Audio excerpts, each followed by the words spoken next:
tere kõigile, teiega on Kristel ja siin on tänased 3 kaarti. Valige siis oma kaart ja kaardid, soovid oma soovi, küsige oma küsimus või küsimused ja kuulake ära, mis kaardidel teile öelda on. Tänane esimene kaart on meil Sauade kuninganna. Sauade kuninganna on tulemärgis naisterahvas. See on selline naisterahvas, kes läheb oma energia karismaga. Ta suudab panna jüed teistpidi voolama, mägesid liigutada. See kuninganna ütleb, et hakake pihta, tegemist on väga tragi naisterahvaga. Võib-olla teil on vaja rohkem olla siin kuninganna, võib-olla teete tegemist sellise kuningannaga, aga võib-olla see kuninganna lihtsalt ütleb teile, et olge pildis, jõudke kohale. Peate kohale minema selleks, et olla voolus.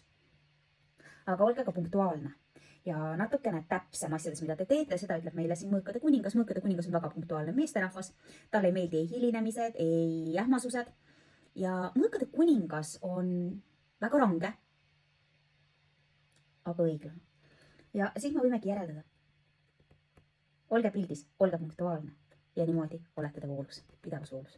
Sellised on tänased kaart, homsete kaartidega näeme juba homme.